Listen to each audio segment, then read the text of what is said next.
The kettlebell, a long-standing staple in the fitness industry, and for good reason.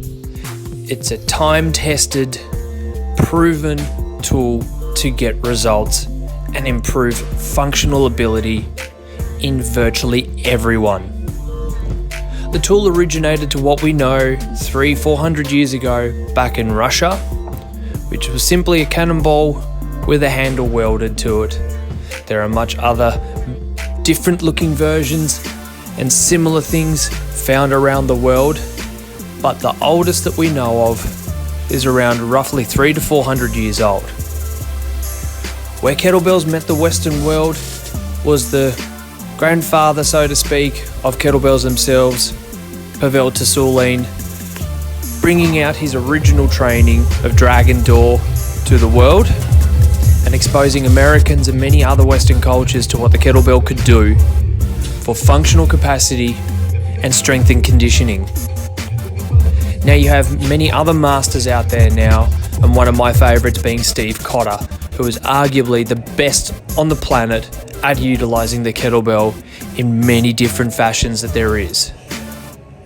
You'll also find that there is different ways of using the kettlebell. There is hard and soft style, and there is competitive style as well. Neither is more important than the other, in my opinion. They all have their place and their ability to be utilised correctly within training depending on your goal and your mode of training. With the kettlebell, we have two different styles. We have your fitness style that you commonly see around, that as you get into the bigger and the heavier weights, the kettlebell changes size and dimensions. This sometimes can be difficult for people. As they have progressed to a new level, the bell will change size, which unfortunately what this can do is change the flight path of what the kettlebell is doing, making it more difficult for them to be able to master that same exercise that they did beforehand with their originating weight. This can sometimes put a little bit of a dampener on their confidence, but also it can be used as a tool to help motivate them, to show them that even though there has been a slight increase in weight, the change in the shape and the dimensions of the bell can also provide them an extra challenge to work towards. Then you also have competition style. These are most common around in the industry, and the competition style bells were developed so everyone was swinging something of the same dimensions. The weight may change, but the shape and the size was the same, making them uniform and fairer for competition. Because originally, as in competition, when one person was swinging a heavier weight, they had a bigger bell and different dimensions, which then could have put them at a disadvantage, not just because of the weight, but because of the way the bell swings, to someone else who is swinging a lighter bell. So your advantage with your pro grades or your competition bells is that they'll be a uniform size. So as your client or yourself will progress in your training and get fitter and stronger, and you move up to a new weight, the dimensions will be the same, allowing you to be able to progress nicely and smoothly. But sometimes, because of its shape and its size, it may be restricting to some people, and they may not be able to swing it because they have too shorter legs, or their grip is not strong enough to hold a kettlebell of that size.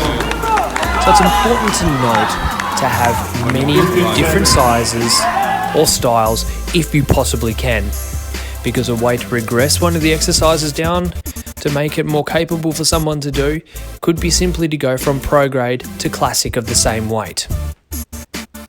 So don't always think you have to use the same style all the time. You can utilize a varied amount of them to progress your clients through in different sort of incremental training points. Studies have shown some of the major benefits for kettlebells is they burn nearly more calories than any other tool on the face of the planet.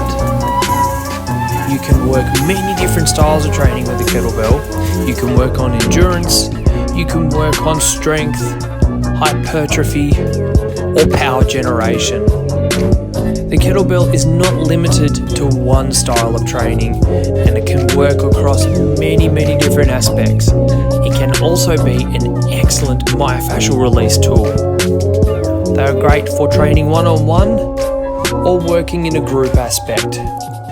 You can work in lots of fun, engaging and challenging different ways with kettlebells, giving you virtually limitless and endless ways of programming these wonderful tools in your training. So now we're going to look a little bit further on into kettlebells and some of the exercises that you should learn, and then exactly where you can go in your kettlebell education.